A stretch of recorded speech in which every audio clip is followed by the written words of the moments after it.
Hello, welcome to my YouTube channel. Today on the Sierra Savage Realtor page, we are discussing the residential purchase and sale agreement. Now, the purpose of this video is for you to see the contract before you're actually submitting an offer on a home. That way, if you have questions about the contract, you can get them addressed ahead of time and you're not feeling rushed, you're not feeling pressured, and you know exactly what you're signing before you sign it. So without further ado, let's get into it.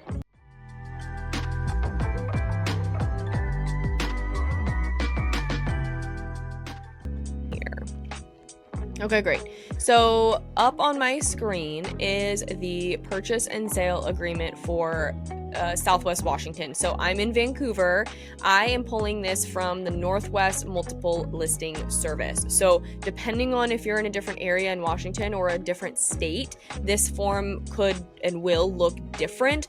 I am using the forms that we use again here in Southwest Washington, and this is the contract that if you're one of my clients, this is the one that you're going to be seeing. So let's get into it. First off, date. Pretty self-explanatory. It's just going to be the date that you're writing the contract, MLS number, offer expiration date. Now, the offer expiration date, in my opinion, is something that's overlooked when agents write contracts. So when I'm the listing agent and I have a client that needs a certain amount of review time, and usually I will specify that as well to an agent, but I have buyers agents write offer expiration for, they'll write it for the same day, and sometimes maybe clients are out of town or something, and that can actually be like a deal breaker for some people, like if you can't follow instructions. So I know it certainly has been on mine. I actually just had one recently that I had told the agent, hey, we need X amount of time. It was a situation where there was a lot of family members involved and they couldn't all get together until X amount of day, and she put offer expiration date for the next day, and I was like, well, we can't review it. So this is something that's a little overlooked, and I always, if I'm working for you as your agent, as a buyer's agent, I'm always asking the seller, hey, how long do you need to review?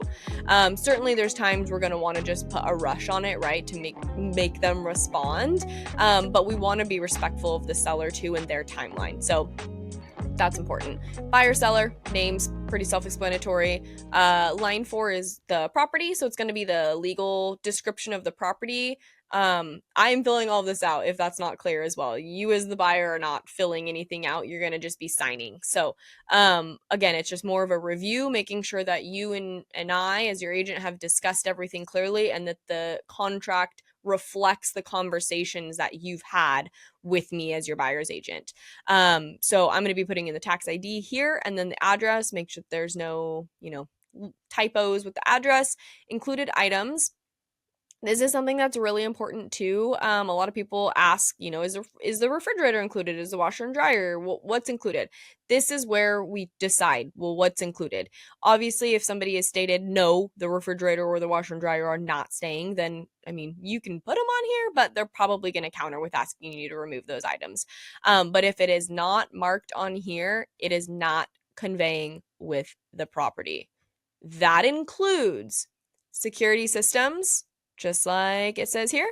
That includes hot tubs. It's a big one in our area here. If the hot tub is not included on the PSA, the sellers are probably going to take it and have legal authority to do that.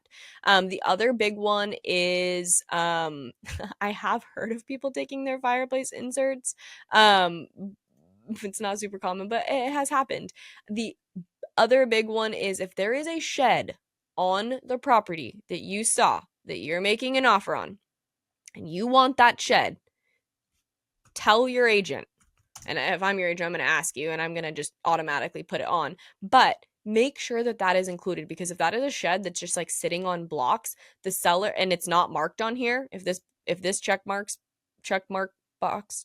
is blank and this does not say shed and you wanted that shed, too bad. The seller can absolutely take that shed. So included items here, just again, double check, make sure if you told your agent that you wanted the security system, the microwave, and the dishwasher and all that, that the appropriate boxes are checked. Moving on, purchase price, earnest money amount. Purchase price, what are we offering for the property? Earnest money amount, I have a separate video on that, but your earnest money amount is going to be, In a perfect world, people like to see 1% of the purchase price as earnest money, but it's whatever we have discussed as your earnest money amount. So that amount's going to be here. Delivery date. Standard or common, I should say common, is 3 days, is kind of a typical timeline to deliver that money, and that money gets delivered to the title company. So we say, boom, that is going to be held by what we call the closing agent, the person that's working as the third party neutral person at that title company. That person is chosen by the seller and their agent. So we go down. So default line 8, actually, let's not skip this one. This is an important one. Forfeiture of earnest money. I will always check forfeiture of earnest money. The reason is because if you are a buyer and you terminate the agreement and you are not entitled to, like, if you default, sorry, I couldn't think of the words. If you're a buyer and you default and you're like at fault basically for terminating, it's saying that if you don't have an out, which I've always been able to get my buyers an out, but if you don't have an out, that you're just going to say, okay, I'm willing to forfeit this money, versus seller's election of remedies. And the reason that you don't want to do seller's election of remedies is because that could be anything. They could say, well, I'm going to sue you, or no, I just want to keep the earnest money, or it doesn't, there's no kind of protection for you. Versus if we say, okay, we're going to put, let's just say $5,000 for earnest money. Let's say it's a $500,000 house. You have $5,000 for earnest money, and you back out at the very last minute, not because of financing, not because of inspection, not for any, I don't want to say real reason, but you just decide, you get cold feet the day of closing, let's say, and there's no outs for us. This is saying, okay, you're forfeiting your earnest money. So you're going to forfeit that $5,000. Hopefully that makes sense to you guys. If you have questions on that, please let me know. But moving on, title insurance company. It's going to be whoever is listed for that on the listing. So commonly in our area we see, WFG title, Clark County title, whatever. So I use WFG typically, so I'll just put WFG. If there's a closing person, you're going to put their name there. Closing date, so what is the date that the transaction is expected to close? And then possession, is it on closing or other? I personally, and this is kind of there's no right or wrong. I was taught, and I personally follow the rule of, I do other and we do upon recording. And what that means is that once the file is recorded with the county, that is when the buyer takes possession.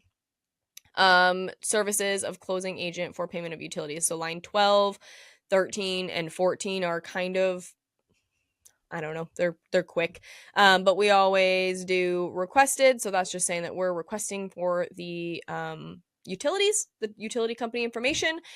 Line 13 is saying that prepaid in full by seller at closing. What this means is that we're asking if there's any assessments or anything that's outstanding against that property. We want to ask that the seller makes sure that those are all clear and paid for at closing. So otherwise those can get transferred to us as an additional cost, right? So we don't want to say assumed by buyer. If there's assessments on the property and there's charges that need to be paid, we want to make sure that those get taken care of by the seller at closing. So we're always going to mark prepaid in full by seller at closing. I shouldn't say always, but I haven't had a case yet where we've assumed it, because line 14, FERPTA. So this is just a foreign investment thing. So we're going to mark if they are or are not, whatever is applicable. Information verification period. This is something that's kind of newer to contracts within the last, year they added this. It's an additional kind of out for buyers. It's an additional check of the property. You can satisfy it and waive it, or you can do expires within however many days. I usually see 3 to 5 days.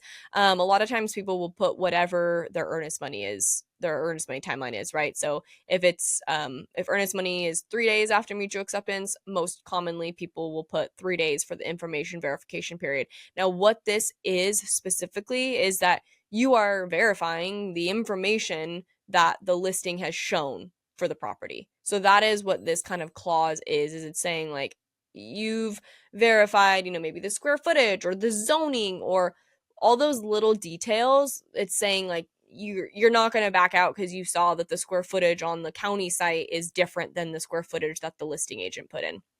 That's just an example. So that's what that is. Agency disclosure. This is not new, but line 17 is. So line 16 says the buyer is going to be represented by whoever, right? If they're unrepresented, they're probably not using this form. So buyer broker typically, and if the seller is represented by listing broker or whatever, mark the appropriate box. Your agent does that. Buyer brokerage compensation. Now this is really important, mostly for us agents, because if we want to get paid, we need to know how to do our contracts properly. And what this is line 17, is saying buyer brokerage compensation, dollar amount or percentage. And it says for line A here, if you can read that, I know it's very, very small. Seller's offer, if any. So if I'm writing an offer for you and you're my client, you and I, as the client, you're my buyer, you and I have a separate agreement for our buyer agency agreement, which I will have another video on, going over what my fee is as your agent. That is the amount that we put into line B. So if I know my fee is, I'm not going to put a percentage because I don't want anybody to sue me. But whatever my percentage, I'm just going to put 5 because that's crazy. That's a crazy number. But I don't even want to use 5 because that's a bad example. I'm just going to put 2%. Let's say I'm working with you. We've worked out a deal. My commission is 2% of the sale price of the home is what we have agreed on for our buyer's agent document. That is what I put here. If the seller is offering 1%, I would put that. If they are offering 2%, I would put that. If they are offering 2.5, I would put that. If they are not offering anything or we don't know, you leave that line blank, and line B is where us agents put in the commission that we have agreed on with our buyer. I hope that makes sense. Again, I will have a whole separate video on the buyer agency document and what that looks like. Moving down to paragraph 18 or line 18 is the addenda. So this is important because technology and things happen. This is where you want to add in all of the extra forms that are going to be attached to this purchase and sale when we're writing the offer. So we have our financing addendum, we have our title contingency addendum, if there's a septic, if there's well, our inspection, FERPTA, we have optional clauses. If it's cash, then we have evidence of funds. So this is where all those additional little addenda, we want to state what all is going to be attached so that when we submit the offer, if we have listed here, okay, there's, I'm just going to put random ones because it doesn't actually matter because this is just for purposes of this video. So if I have, all of these ones on here listed,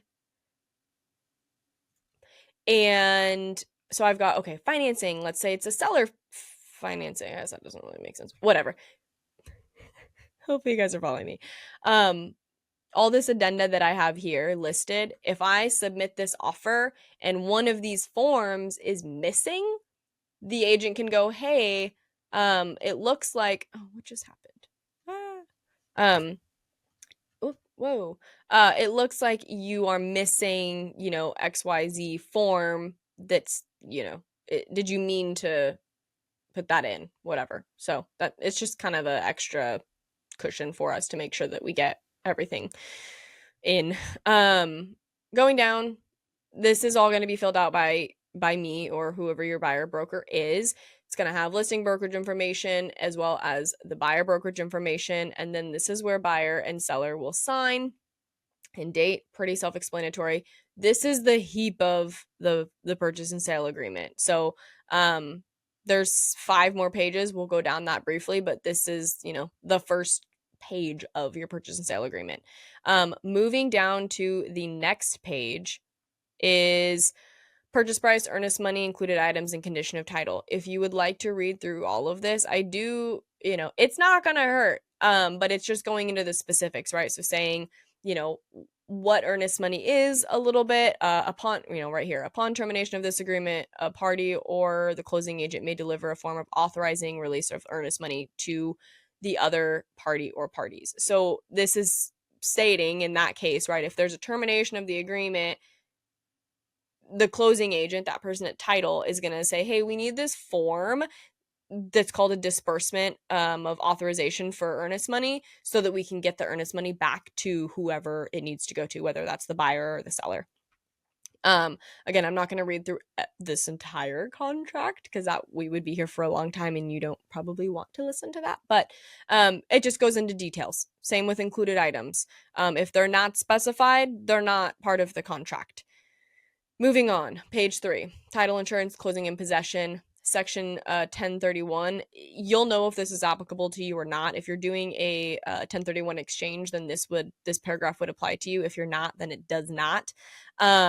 Closing costs and prorations. So this is a great paragraph because I have so many people have questions on this, right? And honestly, if you read the contract that you're signing, it does help provide some clarification. So seller and buyer shall each pay half of the escrow fee unless required by applicable FHA or VA regulations. So your closing costs are obviously made up of the escrow fees, your title, or excuse me, your lending fees, your title fees, your taxes, and any other, liens or assessments or anything that are due on the property. So that's what closing costs are made up of, and this paragraph kind of goes into what the closing costs are made up of and how they're dictated.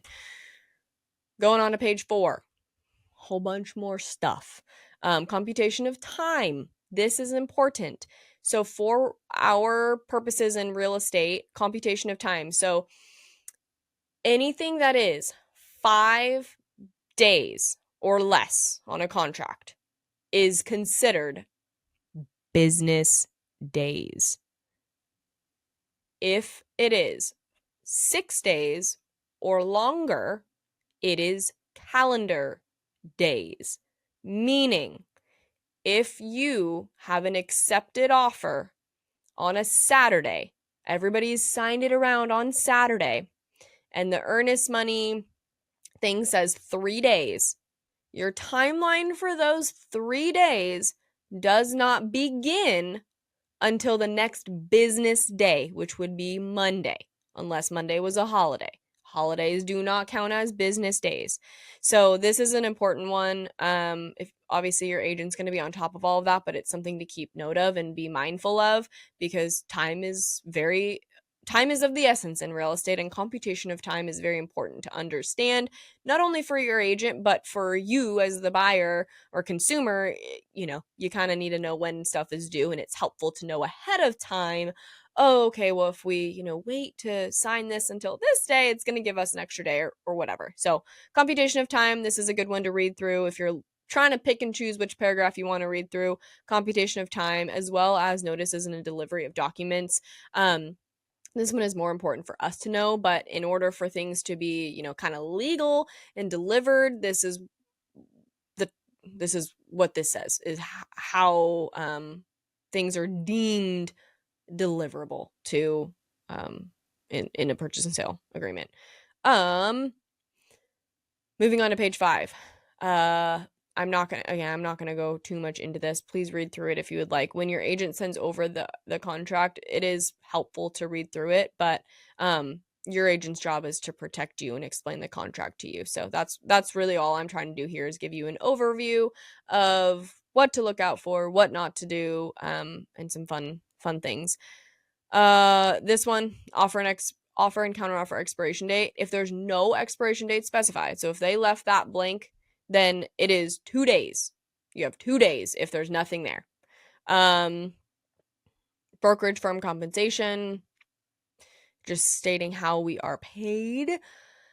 Going on to page 6, fair housing, and then property condition disclaimer. Fair housing one is important. This says, seller and buyer acknowledge that local, state, and federal fair housing laws prohibit discrimination based on sex, marital status, sexual orientation, gender identity, race, creed, color, religion, caste, national origin, citizenship, or immigration status, families with children, familial status, honorably discharged veteran, or military status, the presence of any sensory, mental, or physical disability, or the use of a support animal by a person with a disability. You have to be very careful with fair housing in real estate, specifically more so when you're a seller than when you're a buyer.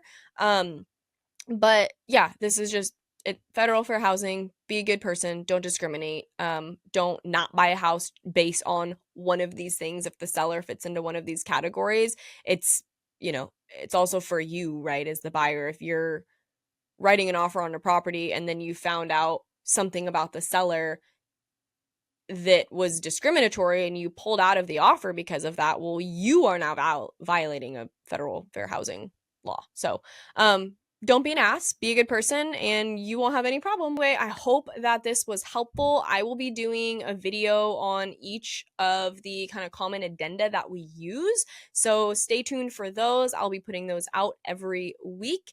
And if you have any questions, if you want to look at houses in the Vancouver, Washington area, if you are trying to get pre-approved, whatever you need, please do not hesitate to call me or text me. I will list my contact information below, and I hope you have a fabulous day. See you later.